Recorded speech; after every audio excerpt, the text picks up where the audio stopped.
தாவேகாவில் இருந்து விலகினால் பெண்கள் மீது ஆசிட் அடிக்கப்படும் அப்படின்னு சொல்லி மிரட்டுறாங்க. இதுக்கு என்ன பண்ணணும்? நியாயத்துக்கு போய் போலீஸ் ஸ்டேஷன்ல கம்ப்ளைண்ட் கொடுக்கணும். மக்கள் பிரச்சனை என்ன பண்ணணும்னே தெரியல. காமன் சென்ஸ் எல்லாம் பொலிட்டிக்கல் சென்ஸ் எங்க வரப்போகுதுன்னு கேட்கறேன். வேலையை ஒழுங்கா செஞ்சோம்னா நம்ம பாஸையோ மேனேஜரையோ வந்து தடவை கொடுத்து ஜாலர் அடிக்க வேண்டாம்.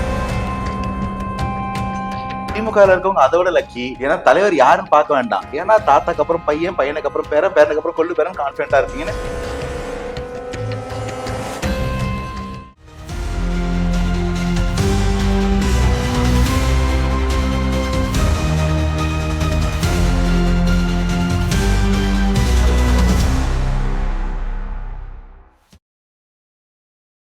செங்கலம் நேயர்களுக்கு வணக்கம். நடப்பு அரசியலை பற்றி இன்று நம்முடன் விவாதிக்க அரசியல் விமர்சகர் அனந்தஜித் இருக்காரு. அவரை வரவேற்போம். சார் வணக்கம். வணக்கம். கட்சியில் இருந்து விலகினாலோ அல்லது கட்சியை பற்றி விமர்சித்தாலோ ஆசிட் அடிப்போம் அப்படின்னு சொல்லி தாவேக்காரர் சொல்றாங்க. சத்யராஜோட மகள் திவ்யா அவர்கள் விமர்சனத்தை வச்சிருக்கிறாங்க. இது எப்படி பாக்குறீங்க? ஏன்னா தாவேக்கா அவ்வளோ ரவுடிசம் பண்ணக்கூடிய ஒரு கட்சியா? தாவேக்கால இருந்து யாராவது விலகுனா எது சத்யராஜ் மகள் முகத்துல ஆசிட் அடிக்கணும்? உங்க கேள்வி என்னன்னா, தாவேக்கால இருந்து யாராவது விலகுனா அவங்க முகத்துல ஆசிட் அடிப்போம்னு சத்யராஜ் மகள் சொல்றாங்க. இல்ல, அவங்க தாவேக்காவில் இருந்து விலகினால் பெண்கள் மீது ஆசிட் அடிக்கப்படும் அப்படின்னு சொல்லி மிரட்டுறாங்க தாவேக்கானார் அப்படின்னு சொல்லி சொல்றாங்க. இதுக்கு என்ன பண்ணணும்? நியாயத்துக்கு போய் போலீஸ் ஸ்டேஷன்ல கம்ப்ளைண்ட் கொடுக்கணும். பேட்டியா கொடுக்கணும். ஏன் கம்ப்ளைண்ட் கொடுக்காம பேட்டி கொடுத்துட்டு இருக்காங்க? எனக்கு என்னன்னா, முதல்ல மக்கள் ஒண்ணு புரிஞ்சுக்க மாட்டாங்க. எந்த கட்சியா இருந்தாலுமே ரவுடியோ பொறுக்கியோ இருந்தா அதை அந்த தலைவர்கள் புறக்கணிக்கணும், அவங்கள தூக்கி உள்ள வைக்கணும். இது தாவேக்கா இருந்தா நம்ம ஆதரவு கொடுக்க போறோம். தாவேக்கால யாரும் அப்படி சொன்னதே தெரியல. கிராஸ் ரூட்ல வேணா சொல்லியிருந்தானா போய் கம்ப்ளைண்ட் கொடுங்க. நீங்க தான் முதல்வருக்கு பக்கத்துலயே இருக்கீங்களே, அதை விட்டுட்டு ஏன் பிரஸ் மீட் கொடுக்குறீங்க? இது மட்டுமா? ரீசெண்டா கூட வேற ஒரு பிரஸ் மீட் கொடுத்திருந்தாங்க. இந்த மாதிரி தாவேக்கால இருக்கிறவங்க எல்லாம் ரொம்ப லக்கி, தலைவரை பார்க்காம அரசியல் பண்ணலான்னு. திமுக இருக்கவங்க அதை விட லக்கி. ஏன்னா தலைவர் யாருன்னு பார்க்க வேண்டாம். ஏன்னா தாத்தாக்கு அப்புறம் பையன், பையனுக்கு அப்புறம் பேரன், பேரனுக்கு அப்புறம் கொள்ளு பேரன் கான்பிடண்டா இருக்கீங்கன்னு பதிலுக்கு அவங்க ஒரு விமர்சனம் வைக்கிறாங்க. நான் என்ன கேட்கிறேன், எப்ப ஒரு சட்ட ஒழுங்கு பிரச்சனை வருதோ, யாராவது த்ரெட்டன் பண்ணாங்கன்னா இதை யோசிக்கிறதுக்கு ஒண்ணுமே இல்லை. ஐயோ இவங்க தாவேக்காரங்க புது கட்சி கம்ப்ளைண்ட் கொடுக்கணும்னு யோசிக்கிறீங்களா என்ன? போய் கொடுங்க. அப்படி யாராவது இருந்தா அந்த கட்சியில இருந்து வெளில போனா அந்த கட்சிக்கு நல்லதுதான். இந்த மாதிரி எதையாவது கிளப்பி விட்டு அதுல இருந்து ஒரு அரசியல், அவங்களுக்கு அவ்வளவு அரசியலும் தெரியல, உனக்கு விளையாடவும் தெரியல, வராதடா மேட்சுக்குன்னா கேட்கவும் மாட்ற, சும்மா ஸ்டெம்ப மறைச்சு நீங்க அந்த மாதிரி ஒரு கருத்து சொல்றீங்க. அவங்க என்ன சொல்றாங்கன்னா, நான் விஜய் அண்ணாவோட பர்சனலா எனக்கு எந்த ஒரு சண்டையும் கிடையாது, அரசியல் தான் பேசுறேன் அப்படின்றாங்க. நீங்க அரசியல் தெரியலங்கிறீங்க. இல்ல, அரசியல் பேசுறாங்க, தெரிஞ்சு பேசுறாங்களான்னு நான் கேக்குறேன். இப்போ இந்த விஷயம் வரைக்கும் எடுத்துப்போங்க. என் கேள்வி என்னன்னா, இதுக்கு என்னங்க பண்ணணும் நியாயமா? யாராவது இப்ப நான் சொல்றவங்க மூஞ்சில என்ன கேள்வி எல்லாம் ஒழுங்கா கேட்கணும், டஃபா கேட்டீங்கன்னா நான் ஆச்சரிய பண்ணீங்க என்ன செய்வீங்க? எந்திரா வாடா போலீஸ் ஸ்டேஷன் போலாம், இல்ல போலீஸை கம்ப்ளைண்ட் பண்ண இருப்பீங்க. கேமரா திருப்பி பாருங்க இப்படி சொல்றாருன்னு பேட்டியா கொடுத்துட்டு இருப்பீங்க. இது ஒரு சட்ட ஒழுங்கு பிரச்சனை. யார சொன்னாலும் தப்பு, அதை கம்ப்ளைண்ட் கொடுங்க. இன்னும் உங்களுக்கு ஈஸி. முதல்வர் பக்கத்துல இருக்கீங்க, துணை முதல்வர் சொல்ல முடியும் உங்களால. ஒரு போன் போட்டாலே உங்களால வேலை முடிக்க முடியும். கம்ப்ளைண்ட் கொடுங்க. பேட்டி கொடுக்குறீங்களே ஏன்னு கேட்கிறேன். இதுதான் லாஜிக் இல்ல. இப்ப இது புரியுதா உங்களுக்கு? அரசியல் மட்டும் இல்ல, நார்மலா ஒரு சோசியல் ப்ரொசீடிங்ஸ், ஒரு மக்கள் பிரச்சனை என்ன பண்ணணும்னே தெரியல. காமன் சென்ஸ் எல்லாம் பொலிட்டிக்கல் சென்ஸ் எங்க வரப்போகுதுன்னு கேட்கிறேன். அதனால அவங்களுக்கு அரசியல் தெரியுமா தெரியாதுன்னு எனக்கு தெரியாது. இதுக்கு என்ன தெரியணுமோ அதை நான் சொல்லிட்டேன். போய் பண்ண சொல்லுங்க, கம்ப்ளைண்ட் கொடுக்க சொல்லுங்க. தாவேக்காவிலிருந்து விலகிய வைஷ்ணவி, புதிதாக திமுகவில் இணைந்த திவ்யா அவர்கள், கூட்டணி கட்சியில இருக்கிற தலைவர்கள், இவர்களை வச்சே திமுக விஜய் விமர்சிக்கிறது விஜயை சிறுமைப்படுத்த நினைக்கிறாங்க. இல்லையே, விஜய்காரன் அவங்க கூட்டணி கட்சி தான். அவர் என்ன சொன்னாரு, விஜய்க்கு நான் ஒரு சீஃப் மினிஸ்டர்ஷிப் இருக்கிறதா பாக்குறேன், அவர் அதை கேரி பண்ணணும், அவர் அதை முன்னெடுத்துட்டு போகணும்னு தான் ஒரு பெரிய தொலைக்காட்சி கொடுத்த பேட்டியில சொல்லியிருக்காரு. விஜய் யாரும் புறக்கணிச்ச மாதிரியோ இது பண்ண மாதிரியோ தெரியல. திமுக கூட்டணியில இருக்கிற மதிமுகவுக்கு ராஜ்யசபா சீட்டு மறுத்து இருக்கிறாங்க. ஆப்வியஸ்லி வைகோவோ துரை வைகோ வருத்தத்துல இருக்கலாம். அதனால அவங்க வேற கூட்டணிக்கு போக வாய்ப்பு இருக்கு. அது தாவேக்காவும் இருக்க வாய்ப்பு இருக்கு. காங்கிரஸ் இன்னும் மூச்சு கூட விடல, என்ன நடக்கும்னு யாருக்கும் தெரியாது. கம்யூனிஸ்ட் எக்ஸ்ட்ரா சீட்டு கேட்கறாங்கன்னா தனியா போக வாய்ப்பு இருக்கான். சோ எல்லாருமே தனியா போகணும், திமுக கூட்டணி வெளில போடணும்னா தாவேக்கா அவங்க கார்ட்ஸ்ல ஒரு கன்சிடரேஷன் இருக்கதான் போகுது. அவங்க யாரும் தாவேக்காவை எதுவும் சொன்ன மாதிரி எனக்கு தெரியல. திமுக கூட்டணியில இருக்க எல்லாருமே தாவேக்காவுக்கு ஆதரவாவோ இல்ல நியூட்ரலாவோ தான் இப்ப இருப்பாங்க. நீங்க என்னடா எல்லாரும் விஜய் விமர்சிச்சு. நான் இந்த கேள்வி ஏன் கேட்கிறேன் அப்படின்னு பாத்தீங்கன்னா, இப்போ ஒரு நிறுவனத்துல நம்ம வேலை பார்த்தோம்னா, நம்ம வேலை நல்லா செய்தோம் வச்சுக்கோங்களேன், அங்க மேல இருக்கிற ஒரு மேலாளர் மேனேஜருக்கு நம்மள பிடிக்கல அப்படின்னா அங்க இருக்கிற ஏதோ இன்டர்ன்ஷிப் சேர்ந்தவங்களோ இல்ல வந்து புதிதாக சேர்ந்தவங்களோ வைத்து ஏதாவது ஒரு விஷயத்த செய்வாங்க அவமானப்படுத்துறதுக்கு. அந்த மாதிரியான காரியம் வந்து நடக்குதா? ஏன்னா வந்து புதிதாக கட்சியில் இணைந்தவர்களும் அதே மாதிரி தவேகாவில இருந்தே இணைஞ்ச வைஷ்ணவி அவர்களும் தொடர்ந்து விமர்சிக்கும் போது இந்த மாதிரி இருக்கா அப்படின்னு கேக்குறேன். நீங்க கேட்ட கேள்விக்கு கேட்ட ஸ்டைல்லே பதில் சொல்றேன். ம். வேலையை ஒழுங்கா செஞ்சோம்னா நம்ம பாஸையோ மேனேஜரையோ வந்து தடவி கொடுத்து ஜாலரா அடிக்க வேண்டாம். ம், ம், இங்க வேலையை ஒழுங்கா செய்யாதவங்க தான் பாஸை ப்ளீஸ் பண்ணணும், மேனேஜருக்கு ஜாலரா போடணும். ம், அவங்க என்ன விரும்புறாங்களோ அதை போட்டு கொடுத்து பத்து வச்சு ம், அவங்க ப்ரொமோஷன் வாங்கணும். ம், அந்த மாதிரி நீங்க எந்த கூட்டணியில இருந்தாலும் சரி, ம், மக்களுக்கான வேலையை பண்ணுங்க. 2வது, நீங்க ஒரு வேலைக்கு வரலங்க, சம்பளத்துக்கு வரல, சேவைக்கு வந்திருக்கீங்க. அரசியல் ம், இங்க நீங்க மக்களுக்கு எது நல்லதோ, உங்க கொள்கைக்கு கோட்பாட்டுக்கு எது நல்லதோ, நீங்க வந்த எந்த காரணத்துக்கு நல்லதோ அதை செய்யாம உங்க பொலிட்டிக்கல் பாசஸ ப்ளீஸ் பண்றதுக்காக தாவேக்கா மேல, அவங்க கூட்டணி மேல, அவங்க இளைஞர்கள் மேல ஏதாவது அவதூறு பண்ணி அது மூலமா ஓட்டு வாங்க முடியும், அது மூலமா சீட் எக்ஸஸா வாங்க முடியும்னா ம், திரும்ப திஸ் இஸ் பொலிட்டிக்கல் இம்மெச்சூரிட்டி. ம், அப்படிலாம் எனக்கு தெரிஞ்சு திமுக கூட்டணியில யாரும் இருக்க மாட்டாங்க. ம், இந்த மாதிரி யாராவது ஒருத்தர் 2 பேர் புதுசா அரசியல்ல சேர்றவங்க, ம், அவங்க அந்த மாதிரி ஏதாவது பண்ணி பிரபலம் அடைய பார்ப்பாங்க. இது வந்து இப்போ ஒரு ட்ரெண்டா போயிட்டு இருக்குங்க.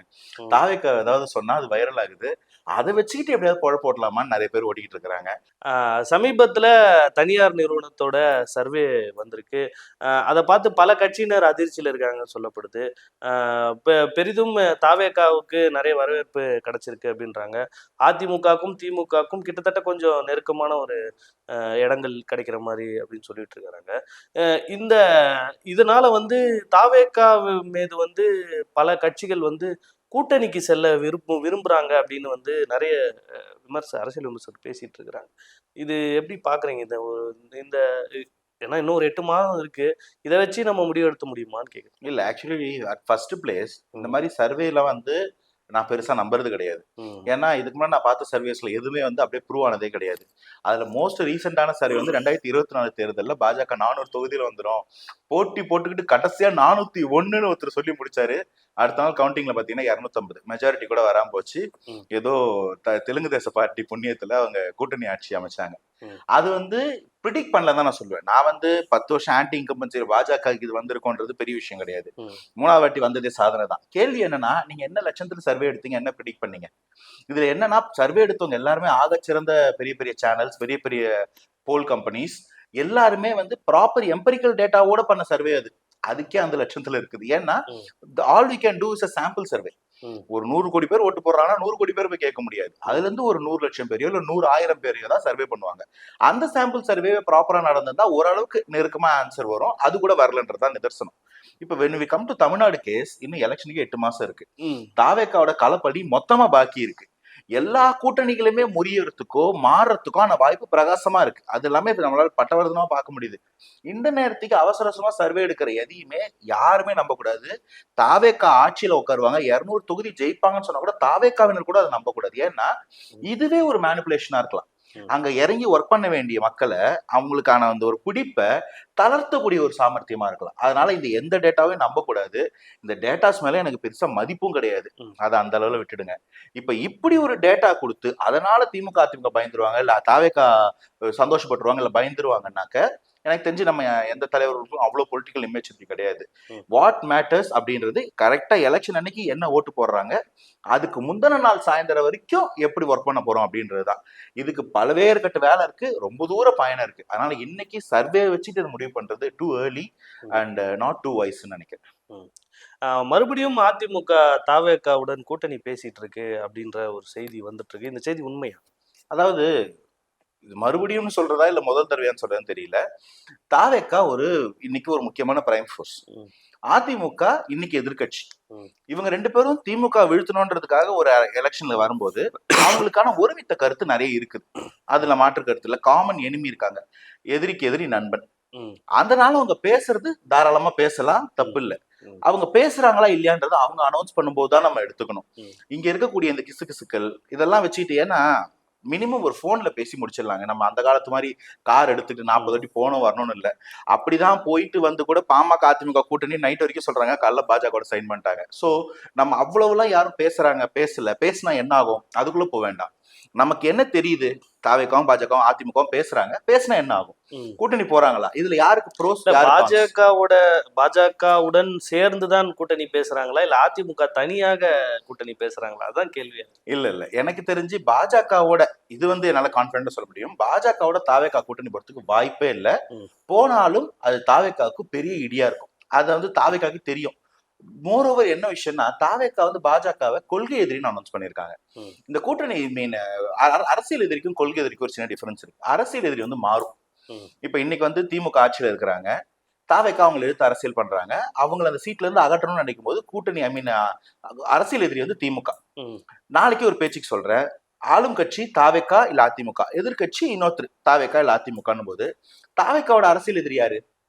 அன்னைக்கு அதிமுக தான். ம். அன்னைக்கு திமுக எடுத்து அரசியல் பண்ண மாட்டாங்க. ஏன்னா அவங்கள அந்த அப்ரூவ் பண்றதோ இல்ல எதிர்கட்சியை எப்படி கவுண்டர் பண்றதோன்றதுதான் தாவேக்காவோட வேலையா இருக்கும். ம். சோ இந்த அரசியல் எதிரின்ற நிலைப்பாடு மாறும். ம். ஆனா கொள்கை எதிரின்றது, இந்த கட்சியை நான் எந்த பிரின்சிபல்ஸ்ல கட்டமைச்சிருக்கேன், ம். அந்த கொள்கைகளுக்கு நேர் எதிரான கொள்கை இருக்கிற ஒரு கட்சி கொள்கை எதிரி.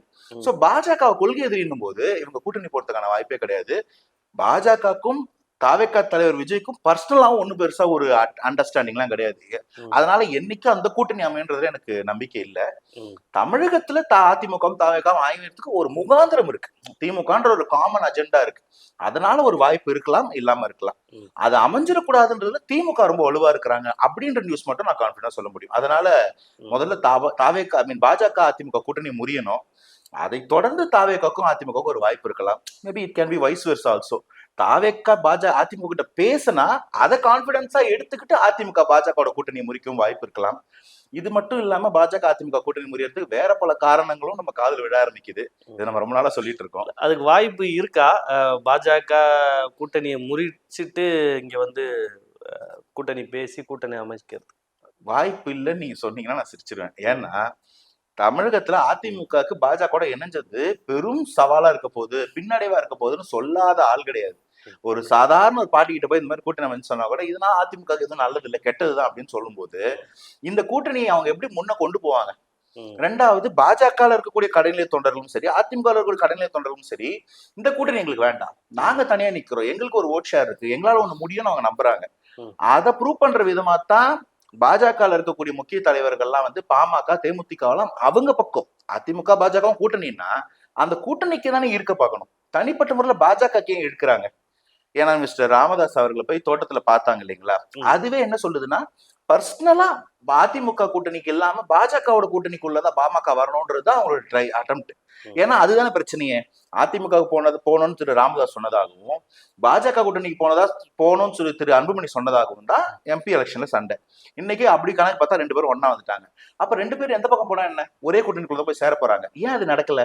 இன்னும் ஏன் காலம் தாழ்த்துறாரு ராமதாஸ் அப்படின்னும் போது எனக்கு பாஜக வேண்டாம், எனக்கு அதிமுக வேணுன்றது அவரோட நிலைப்பாடா இருக்கலாம்.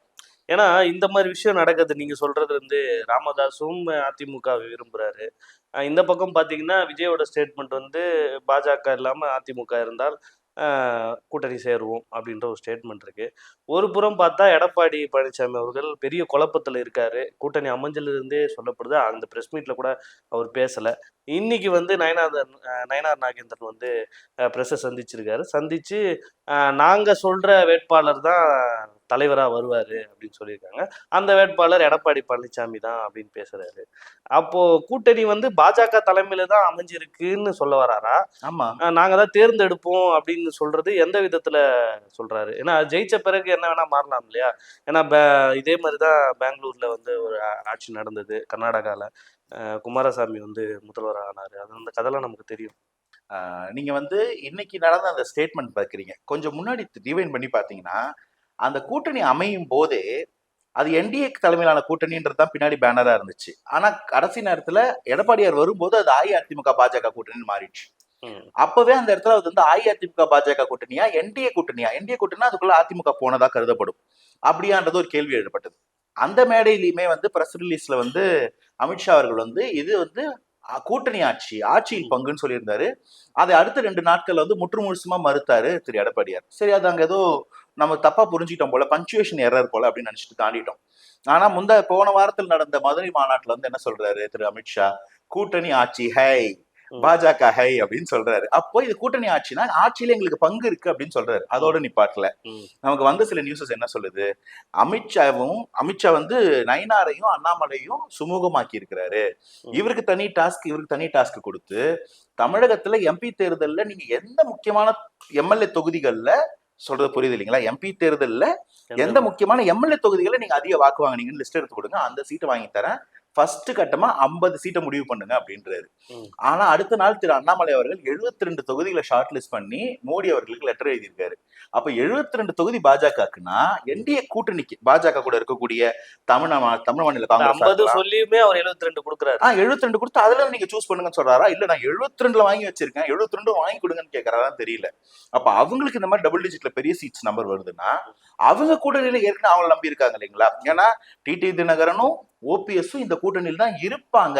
எடப்பாடியாரை ப்ளீஸ் பண்றதுக்காக இவங்களுக்கு ரிமூவ் பண்றதுக்கு வாய்ப்பு இருக்குன்னு பேசிட்டு இருந்த நாட்கள் உண்டு. இன்னைக்கு இவங்க 2 பேரும் இங்கதான் இருப்பாங்க, அதை எடப்பாடியார் ஏத்துப்பாருன்னு சொல்றாரு அமித்ஷா.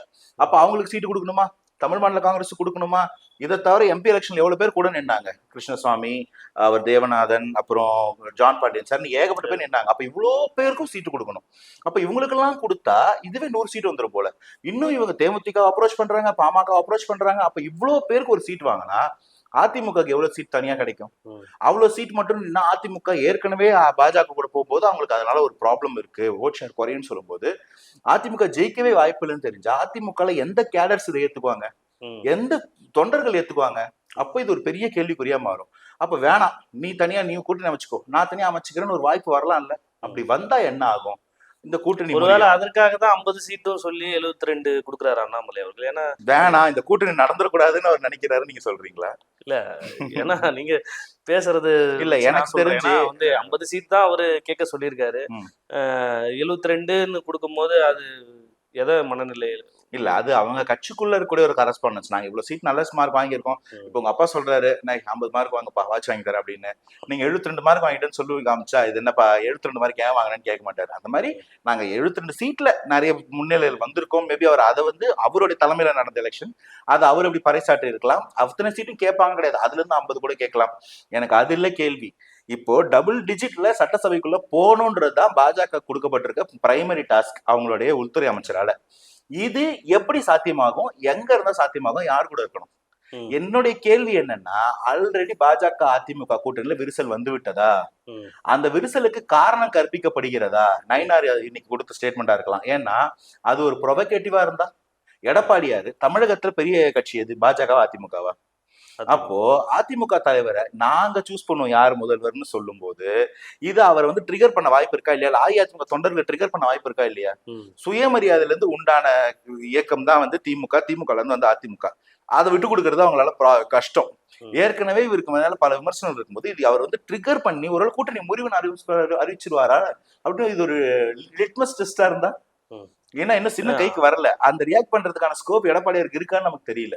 சோ இது யாருக்கு டெஸ்ட், யாருக்கு இது வந்து ரிசல்ட் ஃபேவரா போகுன்றதுலாம் தெரியல, வெயிட் பண்ணி பார்க்கணும். பட் என்னால கொஞ்சம் ஸ்மெல் பண்ண முடியாது என்னன்னா there is some problem, இது இன்னும் பெருசாகும், rift will be. இன்னொரு விஷயம் வேற பேசப்படுது, அண்ணாமலை அவர்கள் திரும்பவும் தலைவர் பதவிக்கு வர்றதுக்காக நிறைய விஷயங்கள் பண்ணிட்டு இருக்காரு அப்படின்றது சொல்றாங்க. அதே மாதிரி அதிமுக விஜயுடன் கூட்டணி பேசப்படுறத வந்து அவருமே கணிச்சிட்டாரு, அதை வச்சு அரசியல் பண்ணணும் அப்படின்னு நினைக்கிறாரு அப்படின்லாம் பேசுறாங்க. இல்ல, எனக்கு தெரிஞ்ச வரைக்கும் அந்த கூட்டணிய முறிவு அதெல்லாம் வந்து இன்னும் ஜட்ஜ் பண்ண மாதிரி தெரியல. வேணா கூட்டணி வேணாம் அப்படின்ற ஸ்டாண்ட் அவர் எடுத்துக்கலாம். ஏன்னா அஇஅதிமுக பாஜக கூட்டணி முறிஞ்சதுக்கு அவர் ஒரு முக்கியமான காரணமா இருந்தாரு. அந்த மதுரை பேச்செல்லாம் நம்ம மறந்துட முடியாது. அஇஅதிமுக பாஜக தலைவரா அண்ணாமலை வரணும் அப்படின்றது வந்து எனக்கு தெரிஞ்சு பாஜக அப்படி ஃபங்க்ஷன் ஆகாது. அவருக்கு ஒரு 3 வருஷம் டென்யூர் ஃபிக்ஸரா கொடுத்துருப்பாங்க நயினாருக்கு, அந்த 3 வருஷம் டென்யூர் அவர் தான் இருப்பாரு. நான் கேள்விப்பட்ட வரைக்கும் என்னன்னா, அண்ணாமலைக்கு வந்து தமிழகத்தில் வந்து சீட் கொடுக்குறாங்க, அவர் முக்கியமா அவர் கேட்கிற சீட்டா இருக்கும். அவருக்கு வந்து பிரச்சார குழு தலைவர் அப்படின்ற ஒரு போஸ்டிங் தராங்க. இந்த எலெக்ஷனை பொறுத்த வரைக்கும் பாத்தீங்கன்னா கூட்டணி பேசுறது அதெல்லாம் வந்து கேண்டிடேட் டிசைட் பண்றதெல்லாம் வந்து ஒரு நிஷே. பிரச்சாரமா அந்த களத்துல இறங்கி செயல்படுறது இருக்கு இல்லைங்களா, அது ஒரு பாதி வேலை. அந்த பாதி வேலைக்கு வந்து அண்ணாமலை தலைவரா போட்டு கூடுதலா வந்து ஒரு நேஷனல் லெவல் போஸ்டிங், நேஷனல் செக்ரட்டரின்னு சொல்றாங்க, அப்படி ஒரு போஸ்டிங் கொடுத்து அண்ணாமலை சமாதானப்படுத்தி தமிழக எலெக்ஷன்ல அண்ணாமலைக்கு ஒரு ஃபேன் ஃபாலோயிங் இருக்கு, பாஜகக்குள்ள அவர் ஒரு ஃபார்மிடபிள் ஃபோர்ஸ். அதை எப்படியாச்சும் கேபிடலைஸ் பண்ணணும். ஏன்னா ஒரு தேர்தல் வரும்போது நம்ம பையன் ஒருத்தன் ஒரு விஷயத்த ரெடி பண்ணி வச்சிருக்கான், அதையே வேஸ்ட் பண்ணுவானே, அதை யூஸ் பண்ணிக்கிட்டு எல்லாம் பார்ப்பாங்க. அதனால அண்ணாமலை வந்து கன்வின்ஸ் பண்றாங்க, அவ்வளவுதான் நான் பார்த்தேன். இதனால வந்து நயினாரை மாத்திட்டு அண்ணாமலை அவ்வளவு சீக்கிரம்லாம் கொடுக்க மாட்டாங்க. ஏன்னா இப்ப வந்து நயினாரை நீக்கிட்டு அண்ணாமலை நீக்கிட்டு நயினார் வரும்போதே அது பாஜகவுக்கு பெரும் விமர்சனமா இருந்துச்சு. அது எடப்பாடியாரோட டிசிஷனான்ற அளவுக்கு இருந்துச்சு. ஒரு தேசிய ஆளும் கட்சியை வந்து தமிழகத்துல இருக்கக்கூடிய எதிர்கட்சி இன்ஃபுளுன்ஸ் பண்ணி தலைவரை மாத்துறாங்கன்னா அது வந்து ஒரு ஈகோ இல்லையா, அது அப்படி இருக்காது. அதனால திரும்ப அப்படி ஒண்ணு பண்றதுக்கு அலோவ் பண்ண மாட்டாங்க. மேபி இந்த எலெக்ஷன் வரைக்கும் இது இப்படி இருக்கலாம் அப்படின்னு புரிஞ்சுக்க முடியுது. ஆனா ஒருவேளை இப்படி பண்ணா தலைவரா வரலாம் அப்படின்னு நினைச்சு பண்ற விஷயங்கள் இருக்கலாம்ல. இப்போ எடப்பாடி இப்போ நயனார் நாகேந்திரன் பேசுனது வந்து இன்னும் வந்து அதிமுக அவர்களிடம் வந்து கருத்து வரவில்லை. நான் இப்பதான் பேசியிருக்காரு. மேபி நாளைக்கு நாளன்னைக்குல கொடுக்கலாம். ஏற்கனவே பல எம்எல்ஏ இப்போ அதிமுக எம்எல்ஏகள் அதிருப்தியில இருக்காங்க. உங்களுக்கு தெரியும், பழைய வீடியோஸ்லாம் நிறைய ஜெயக்குமார் அவர்களே வந்து பேசியிருக்காரு. நாங்கள் கூட்டணி போனதுனால இழந்தது நிறைய அப்படிங்கிற மாதிரி பேசியிருக்காரு. இப்படி நடந்தால் வாய்ப்பு இருக்குமா? கூட்டணியும் உடையும் தலைவரும் மாறலாம்ல. இல்ல இதுல ஏன்னா அதிமுக தான் அண்ணாமலை மாட்டினார்கள் அப்படின்னு சொல்றாங்க. ஒருவேளை கூட்டணியும் உடந்தால் திருப்பி அண்ணாமலை வர்றதுக்கான இல்ல. நான் என்ன சொன்னேன் உங்களுக்கு, பாஜக வந்து இந்த மாதிரி ஒரு காரணத்துக்கு நாங்க அண்ணாமலை மாத்தணும்னு ஒத்துக்குவாங்களா? எடப்பாடியார் கொடுத்த ப்ரெஷர்னால தான்ப்பா நாங்க மாத்தணும். இப்ப எடப்பாடியார் வேணான்னு கூட்டணி வேணான்னு சொன்னதுனால திரும்ப அண்ணாமலை போறோம்னு சொல்லி ஒத்துப்பாங்களா? ஒத்துக்க மாட்டாங்க. ஏன்னா நாங்க ஒரு தேசிய கட்சி, எங்க தலைவரோட டென்யூர் முடிஞ்சு நாங்க மாத்தணும், அவருக்கு இதோட பெட்டரான போஸ்டிங் கொடுப்போம் அப்படிதான் சொல்லுவாங்க. நாங்க மாத்திட்டோம் திரும்ப போட்டுக்கிறோம்னு சொல்ல மாட்டாங்க. தவிர நயினாரும் அவங்களுக்கு ஒரு முக்கியமான தலைவர், திரும்ப அவரையும் ஹர்ட் பண்ண வேண்டிய அவசியம் கிடையாது. அவர் வந்து அவர் ஸ்டைல்ல பொலைட்டா ஒர்க் பண்ணிட்டு இருக்காரு. அதனால அது நடக்க வாய்ப்பு இல்லை. என் கேள்வி என்னன்னா, இந்த கூட்டணி வேண்டாம் அப்படின்னா இது யாருக்கு பலம்? பாஜகவுக்கு இதனால வரக்கூடிய வீழ்ச்சியை இல்லாட்டி அதனால வரக்கூடிய வாக்கு குறைவை எப்படி சமாளிப்பாங்க? இப்ப நீங்க இன்னொரு கேள்வி கேட்டீங்க, இப்ப வந்து இது மாதிரி நயனார் அவர்கள் பேசியிருக்காரு, அந்த ஸ்டேட்மெண்ட்டுக்கு இன்னும் பதில் வரலையேன்னு. எனக்கு நான் ஒரு கேள்வி கேட்கிறேன். என்டிஏ தலைமையில தான் ஆட்சியில பங்குன்னு மதுரை மாநாட்டுல வந்து ஸ்டேஜ்ல அனௌன்ஸ் பண்ணியிருக்காரு உள்துறை அமைச்சர். அதுக்கு பதில் சொல்லிட்டாங்களா அஇஅதிமுக எல்லாரும்? சோ அதிமுக பதில் சொல்ல முடியாத ஒரு சிச்சுவேஷன்ல இருக்கிறாங்க. அந்த சிச்சுவேஷனை எல்லாரும் கேபிட்டலைஸ் பண்றாங்க, இல்லாட்டி அவங்களை கார்னர் பண்றாங்கன்னு தான் நான் பாக்குறேன். பட் பதில் சொல்லுவார். எடப்பாடியார் வந்து நம்ம அண்டர்ஸ்டாண்ட் பண்ணக்கூடாது. அவர் வந்து அவர் பொலிட்டிக்கல் ஸ்ட்ராட்டஜியோ இல்ல பொலிட்டிக்கல் ஷூட்னஸோ வந்து வேற. அதனால அது வரும். இன்னைக்கு அவங்களால பதில் சொல்ல முடியாத ஒரு நிலைமையில இருக்கிறாங்க, இல்ல பதில் சொல்லாம கடந்து போறாங்க அப்படின்னு நான் பாக்குறேன். இன்னொரு ஒரு ஸ்டேட்மெண்ட்டும் அவர் வந்து ஒரு 2 நாள் முன்னாடி விட்டார் நயனார் நாகேந்திரன் அவர்கள். வாஜ்பாய் ஆட்சியில கூட்டணியில இருந்த ஒரு கட்சி எங்கிட்ட பேச்சுவார்த்தை நடத்திட்டு இருக்கு அப்படின்னு சொன்னாரு. அது யாரை குறிப்பிடுறாரு? அப்ப திமுக தான் கூட்டணியில இருந்தாங்க. திமுக சொல்றாரு கூட்டணியில இருந்த ஒரு கட்சி அப்படிங்கிறது தெரியல. இந்த இது அந்த கூட்டணியில இருந்து கலைஞர் கூட்டணின்னு ஒண்ணு அமைச்சாருனாலே அது எப்பயுமே ஒரு மெகா கூட்டணியா இருக்கும். எனக்கு வந்து அதுல இருந்து பிளைண்டா சொல்லணும் அப்படின்னா ஒரு பாமகவை மீன் பண்றதா இருக்கலாம். பட் நம்மளால அது அவ்வளவு டிசிசிவா எதையும் சொல்ல முடியாது. அந்த டைம்ல இருந்து வைகோவும் இருக்காரு. அதுதான் நம்மளால அது இது மாதிரி ஒரு 10 காயினை உருட்டிட்டு இதுல ஒன்னு என் காயின்னு சொன்னா நம்ம அதை எப்படி சொல்ல முடியும்? அதனால அதெல்லாம் வந்து என்ன சொல்றது, குட்டையை குழப்பிட்டு மீன் பிடிக்கிற ஸ்டைல். அதுக்கு வந்து நம்ம பதிலே சொல்ல முடியாது. அது எந்த கட்சின்னு அவங்களா சொன்ன வரைக்கும் நம்மளால புரிஞ்சிக்க முடியாது. அப்படி ஒரு கட்சி இருந்தா இன்னும் கொஞ்சம் சமிகைகள் வந்து கான்சன்ட்ரேட்டடா இருக்கும். இப்படி வந்து போகஸா இல்லாட்டி வந்து ரொம்ப வேகா இருக்காது. அதனால எனக்கு அது யாரும் இருக்கிற மாதிரி தெரியல. அவர் பொலிட்டிக்கலா வந்து ஒரு காயின் ட்ரிகர் பண்றாருன்னு தோணுது. உண்மையா இருக்குமான்னு கன்ஃபார்மா சொல்ல தெரியல. இப்போ ஓப்பனா எல்லாரையுமே கூப்பிடுறாரு, தேமுதிக பாமக எல்லாரையும் கூப்பிடுறாரு. ஒரு புறம் பார்த்தா திமுகவோட கூட்டணி உடையும் அப்படின்னு பேசுறாங்க. தாவேக்கா கூட அதிகமா பேசிட்டு இருக்காங்க உடையும் அப்படின்ற ஒரு விஷயம். திரும்ப அவர்களும் அதிருப்தியில இருக்காங்க அப்படின்னு சொல்லிட்டு இருக்காங்க. அது இல்லாம அவங்க கட்சியை சார்ந்தவர்கள் போஸ்டர்லாம் அடிச்சிட்டு இருக்காங்க, துணை முதலமைச்சரா வரணும் அப்படின்னு சொல்லிட்டு, ஆட்சியில் பங்கு அப்படின்னு பேசிட்டு இருக்காங்க. தொடர்ந்து இது எந்த கட்டத்துக்கு எடுத்துட்டு போறாங்கன்னு நினைக்கிறீங்க? இல்ல இது வந்து ஒரு எலக்டோரல் கேம்பெயின்ல கூட்டணி கட்சிகள் மாதிரி எல்லாரும் கூட்டணிக்கு போறோம் அப்படின்னும் போது இது எல்லாரும் பண்ணக்கூடிய விஷயங்கள் தான். திருமாவளவன் வந்து ஒரு துணை முதல்வரா வரலாமா அப்படின்னு கேட்டா 200% வரலாம். அவருக்கு அதுல எந்த கரிஷ்மாலையும் குறை கிடையாது. ஆனா கேள்வி என்னன்னா, அதுக்கு ஏத்த அளவுக்கு சீட்டு கிடைக்குதா? அந்த அளவுக்கு சீட்டை, அதாவது இவர் இருந்தா தான் ஆட்சி அமையுன்ற நிலைமை வரைக்கும் கொண்டு போய் நின்னாதானே டிமாண்ட் பண்ண முடியும். ஆட்சியில் பங்கு. இப்ப ஃபார் எக்ஸாம்பிள் ஏதோ ஒரு கூட்டணிக்குள்ள போறாரு, திருமானா 50 சீட் வாங்கி ஜெயிக்கிறாரு. அந்த கூட்டணியில இருக்கக்கூடிய பிகர் பார்ட்னர் வந்து ஒரு 100, 102 இல்ல 95 அங்க வந்து லாக் ஆகுறாங்க. திருமான் நீங்க ஒரு 20 சீட் 25 சீட் கான்ட்ரிபியூட் பண்ணி அந்த ஆட்சி அமைக்கிறாருன்னா அவர் டிமாண்ட் பண்ணலாம். ஏங்க எங்களுக்கு வந்து ஒரு கல்வித்துறை கொடுங்க, எங்களுக்கு ஒரு துணை முதல்வர் கொடுங்க, இல்லாட்டி ஒரு ஹோம் மினிஸ்டர் கொடுங்கன்னு கேட்கலாம். அந்த கூட்டணி கட்சியில வெறும் 15 சீட் வாங்கி இல்ல 10 சீட் வாங்கி அதுல 6 ஜெயிச்சு அந்த பிகர் பார்ட்னர் வந்து அவங்களே 130 சீட் ஜெயிக்கும் போது திருமான் எப்படி போய் ஆட்சியில் பங்கு கேட்க முடியும்? சோ என்ன டிமாண்ட் வச்சோம்னா இது வாய்ப்பு இருக்குன்னு முதல்ல தெரியணும். திமுக கேம்ப்ல இதுக்கு வாய்ப்பு இருக்கான்றதும் கேள்வி. சோ அப்ப ரெண்டுமே எல்லாம் அவங்க திமுக கேம்ப் விட்டு வெளில போறாங்களா இல்ல வெறும் தங்களோட ஒரு அதுதான் அந்த இடத்துலதான் எனக்கு இது வருது. அவங்க தொண்டர்கள் என்ன விரும்புறாங்க, ஏன்னா ஆட்சியில் பங்குன்னு முதல்ல சொன்னது வந்து தாவேகா மட்டும்தான். அந்த அதுக்கு முன்னாடியே சொல்லிட்டாரு விசிகா. விசிகால இருக்கும்போதே விசிகாவும் பேசுனாங்க, அததான் தொடர்ந்து ஆதவர்ஜனா பேசுறாங்க. நான் இந்த சிச்சுவேஷன் தரேன்னு சொல்றவங்க ஆட்சியில் பங்குன்னு. அப்போ தொண்டர்கள் விரும்புறது வந்து தாவேகாவுடன் விசிகா செல்லணும் அப்படின்னு விரும்புறாங்களா? இருக்கலாம். என் கேள்வி என்னன்னா வந்து முதல்ல கூட்டணி அப்படின்னு உடனே எல்லாருமே, நான் வந்து அதிமுக பாஜக திமுக அதிமுகன்னு சொல்லல, எல்லாருமே பொதுவாக கேட்கிறேன். வெறும் கூட்டணி மட்டும் நான் வந்து எனக்கு ஒரு 12% இருக்கு, அவருக்கு ஒரு 5, இவருக்கு ஒரு 8 அப்படி போட்டா வந்துடும். இது என்ன லாஜிக்குங்க? நான் என்ன சொல்றேன், நீங்க எதுக்கு வந்திருக்கீங்க? அரசியல் பண்ண, மக்களுக்கு நல்லது பண்ண, சேவை பண்ண. நீங்க அதுல கான்சென்ட்ரேட் பண்ணுங்க. உங்களோட அரசியல்ல உங்க கொள்கை என்னவோ அதுக்கான சேவைகளை செய்யுங்க. உங்களுக்கான வாக்கு சதவீதங்கள் தானாக உயரும். அப்போ உங்களுக்கு பத்தாக்குறையா இருக்கிற 1-2 எடுத்து போட்டு ஃபில் பண்றது பேர் தான் கூட்டணி. இப்படிதான் நம்ம ஊர்ல கோயலிஷன் ஒண்ணு உருவாச்சு. என்ன போச்சுன்னா எவனும் எந்த வேலையும் செய்யாத, கம்முன்னு உட்காரு, அங்கங்க இருக்க எல்லா காயினையும் பொறுக்கி போட்டு 10 ரூபா ரெடி பண்ணி டீ குடிக்க போலான்ற மாதிரி இருக்குது. இப்படியாங்க 10 ரூபா சம்பாதிச்சு டீ குடிக்க போறது எப்படி இருக்கு? ஒரு உண்டியல்ல ஒரு வீட்டுல இருக்கிற மூலையில இருந்து ஒரு ரூபா எடுத்து டீ குடிக்க போறது எப்படி இருக்கு? அப்படியும் 9 ரூபா தான் டீ எடுத்துட்டு போனா டீ கொடுப்பானா? அதுதான் நிலைமை. அதனால முதல்ல டைம் இருக்கு, நிறைய நேரம் இருக்கு, இன்னும் கூட வேலை செய்யலாம். மக்களுக்கான வேலையை செய்யுங்க. உங்களுடைய வாக்கு சதவீதத்தை இன்க்ரீஸ் பண்ணுங்க. மக்கள் மேல அபிமானம் பெறுங்க. அதன் பிறகு உங்களோட வாக்கு சதவீதத்தை வச்சுக்கிட்டு 1-2 கூட குறைய இருந்ததுன்னா கணக்கு பண்ணலாம். வேலையே செய்யாம முழு நேரமா கூட்டணிக்கு இவர் வந்தா அப்படி, அவர் வந்தா இப்படின்ற நிலைமை இருக்கு. இது வந்து ஒரு அரசியல் அநாகரிகமா, நான் பர்சனலா அரசியல் அநாகரிகமா பாக்குறேன். வந்தது எதுக்குன்றதே மறந்துட்டு முழு நேர சமையல்காரன் பாரு அப்படின்னு ஒரு காமெடியில வரும். அந்த மாதிரி வந்தது அரசியல் பண்றதுக்கும் சேவை பண்றதுக்கும் மறந்துட்டு கூட்டணி கணக்குகளை மட்டுமே நம்பி எல்லா கட்சிகளும் அரசியல் பண்றாங்கன்னு தோணுது. தேங்க்ஃபுல்லி தாவேக்கா இன்னும் அதை பண்ணல. தாவேக்கா கட்சியை வளர்க்கறதுக்கோ மக்கள்கிட்ட கொண்டு போய் சேர்க்கறதுக்கு என்ன வேலை பண்றாங்களோ அதை பண்றாங்க. அவர்களும் அழைச்சுட்டாங்களே. ஃபர்ஸ்ட் அழைச்சது என்னன்னா கூட்டணிக்கு விஜய் முதல் மேடையிலே சொன்னது என்ன, நாங்க கூட்டணிக்கு யார் வேணா வரலாம் அப்படின்னு சொன்னது தானே. மிஸ்டேக்கன். ஆட்சியில் பங்கு நான் சொல்றேன். அதாவது நான் வந்து அந்த ஸ்டேட்மெண்ட் நீங்க ஃபுல்லா சொன்னா கூட நான் வந்து மறுக்க மாட்டேன். நாம தாவேக்கா அறுதி பெரும்பான்மை வாங்குறோம். நம்ம தமிழகத்துல 234 தொகுதியில நிக்கிறோம், ஜெயிச்சு ஆட்சி பண்ண போறோம். இருந்தாலும் நம்மளை நம்பி யாரா வரலாம் இல்லையா? அவங்கள நம்ம ஆதரிக்கணும் இல்லையா? அவங்களுக்கும் ஆட்சியில பங்கு கொடுக்கணும் இல்லையா? அது வந்து ஒரு ஜெனராசிட்டி.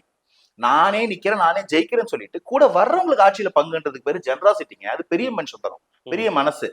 நாங்க வந்து எனக்கு வந்து நான் கணக்கு போட்டேன், ஒரு 22% நிக்கிறவங்க சீமான் மாதிரி சொல்லிட்டு போயிடணும். சீமான் அவர்கள் வந்து தனியா வந்து நான் எப்பவுமே தனியா தான் சந்திப்பேன், இந்த முறையும் அதான் சொல்லிட்டு இருக்காரு, தனியா தான் சந்திப்பேன் தேர்தலை அப்படின்னு சொல்லிட்டு இருக்காரு.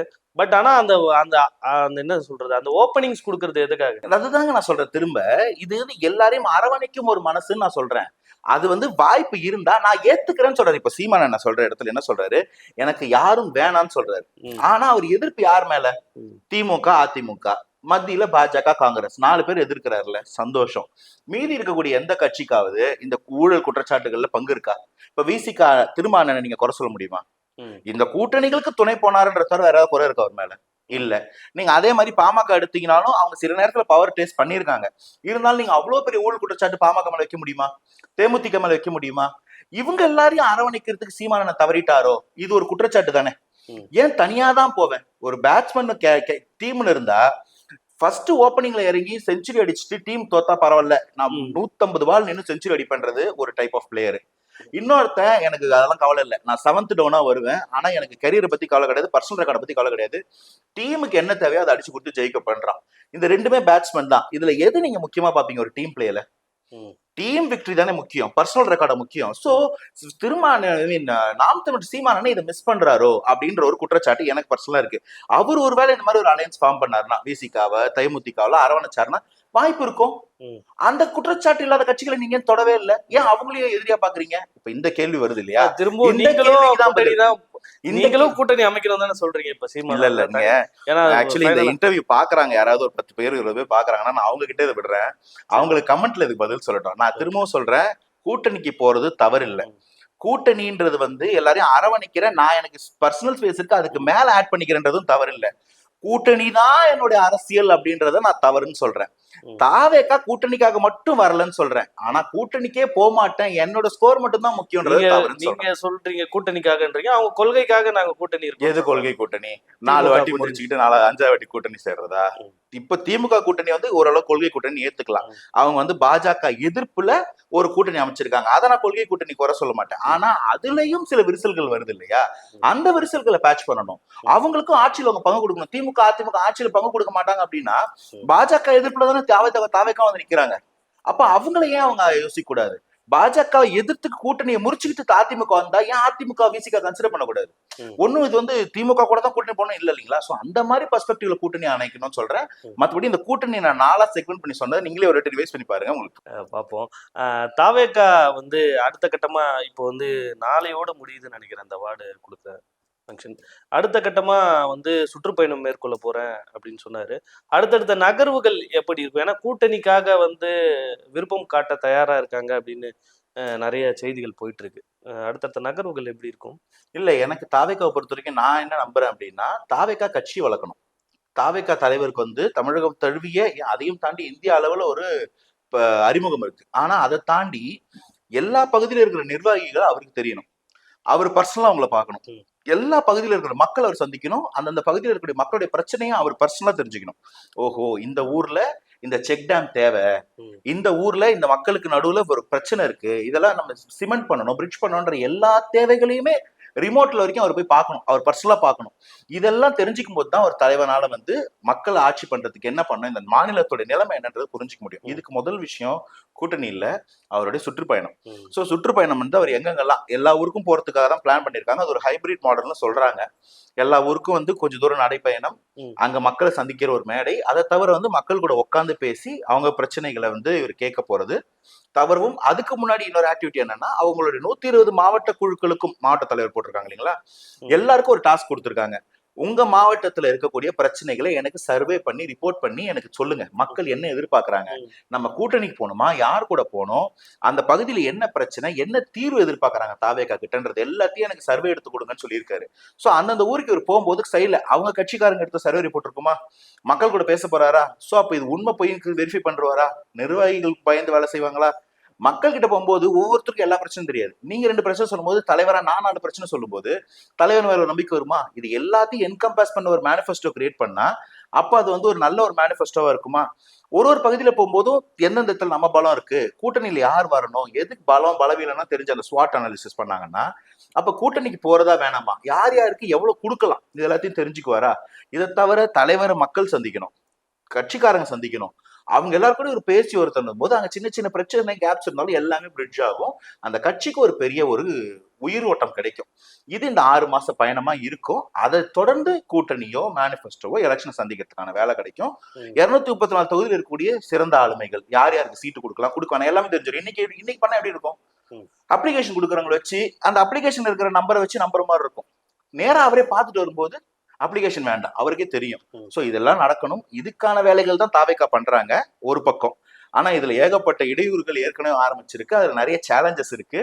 இதை செஞ்சிட முடியுமா, இந்த 6 மாத காலத்துல 234 தொகுதியை ரீச் பண்ணிட முடியுமா அப்படின்றது ஒரு பெரிய கேள்வி. இதை தவிர இது மட்டும் பண்றாங்கன்னு நினைக்க கூடாது. அந்த கட்சி ஏற்கனவே போராட்டத்துல இருக்கவங்களுக்கு எல்லாம் அட்ரஸ் பண்ண ஆரம்பிச்சுட்டு அவங்க என்னென்னலாம் செக் பண்ணிருக்காங்கன்னு நமக்கு தெரியல. ஏன்னா நேத்து வரைக்கும் எடுத்தீங்கன்னா அந்த 3ஆம் கட்ட பரிசு வழங்கும் விழா நடக்குது. அது முடிஞ்சிட்டு 1, 2 மாதிரி 3 முடிச்சிட்டு முடிஞ்சிரும் அப்படின்னு நினைச்சோம். அதுதான் நியூஸ்ல இருக்குன்னு பார்த்தோம். திடீர்னு பார்த்தா நியூஸ் ஓபன் பண்ணா இந்த மாதிரி ஜாக்டோஜி அமைப்பினரையும் பரந்தூர் விமான நிலைய போராட்ட குழுவையும் கூப்பிட்டு, ஏன்னா அந்த எனக்கு அந்த இடம் நானே கேட்கணும் அப்படின்னு பரந்தூர் மக்களை கூப்பிட்டு பேசினாரு. அவருக்கான நல்ல ஒரு ஏற்பாடு, சேர்கள்லாம் அமைச்சு ஒரு சிம்பிளிசிட்டியோடு இருந்தது. அது நிறைய பேர் வரவேற்றாங்க. அதே மாதிரி ஜாக்டோஜி அவர்கள் சந்திச்சுட்டு வெளியே வந்து அவங்க பேசினாங்க. பட் ஆனால் அதில் இருக்கிற பேசின விஷயம் எதுவுமே ஸ்டேட்மெண்ட்டாக வெளியே வர மாட்டேங்குது அப்படின்ற ஒரு குற்றச்சாட்டு இருக்கு.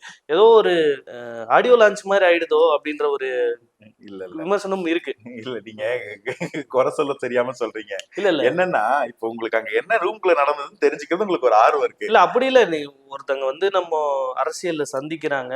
என்ன இப்ப கூட்டணி பேசிட்டு வராங்கன்னா, வெளிய வந்து சொல்றாங்க. நாங்க இந்த மாதிரி பேசிட்டு வர்றோம்.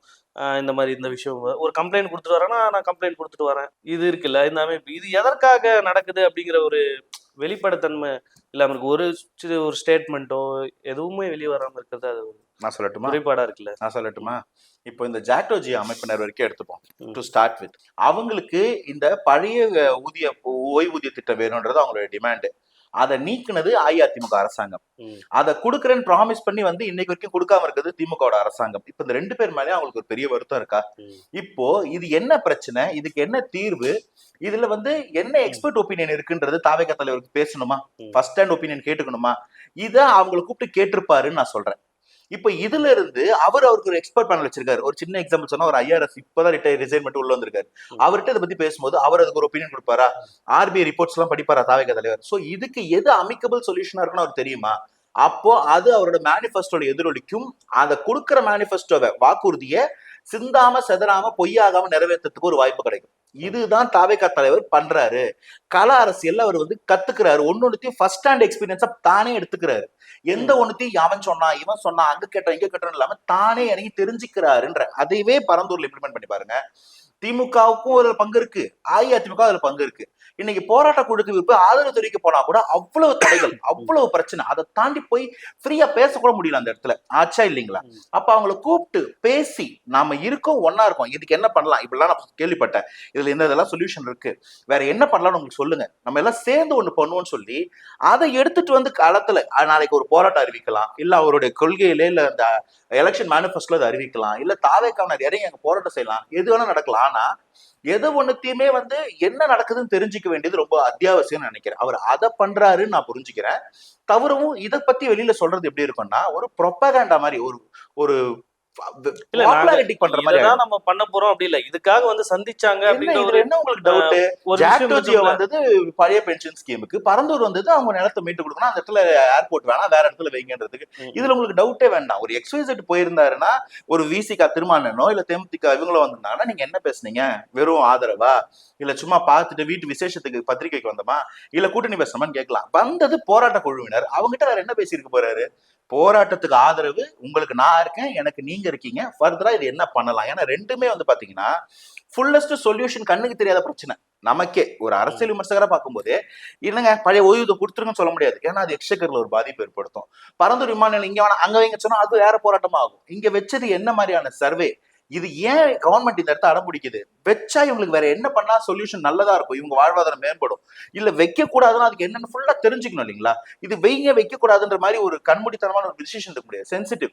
அப்போ அது எல்லாத்தையும் ஃபர்ஸ்ட் ஹேண்டா தெரிஞ்சுக்கிட்டு அதுக்கப்புறம் எக்ஸ்பர்ட் பேனல் போயிட்டு முடிவெடுப்பாரு.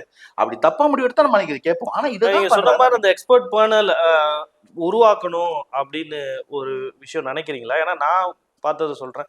இன்னைக்கு கல்வி விருது வாங்க வரவங்களே நிறைய பேர் நிறைய கோரிக்கை வைக்கிறாங்க. நிறைய விதமான ஒரு விஷயத்த பிரச்சனையை சொல்றாங்க. தனியா இவர் மட்டுமே பார்த்துட முடியாது. இதுக்கான பேனல் உருவாக்கணும் அப்படின்னு நினைக்கிறீங்களா? இவ்வளவு நாள் பேனல் இல்லைன்னு நினைக்கிறீங்களா?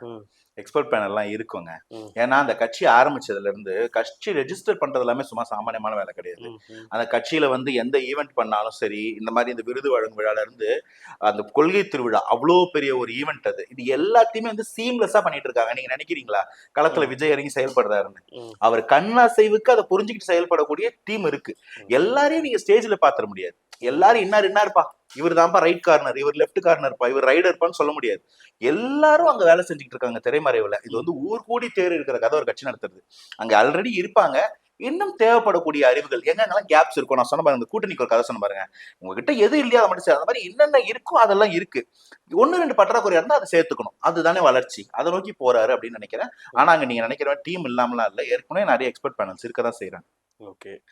பொறுத்திருந்து பார்ப்போம். நிறைய விஷயங்கள் இன்று பேசப்பட்டது. உங்கள் நேரத்துக்கு நன்றி. Thanks for having me.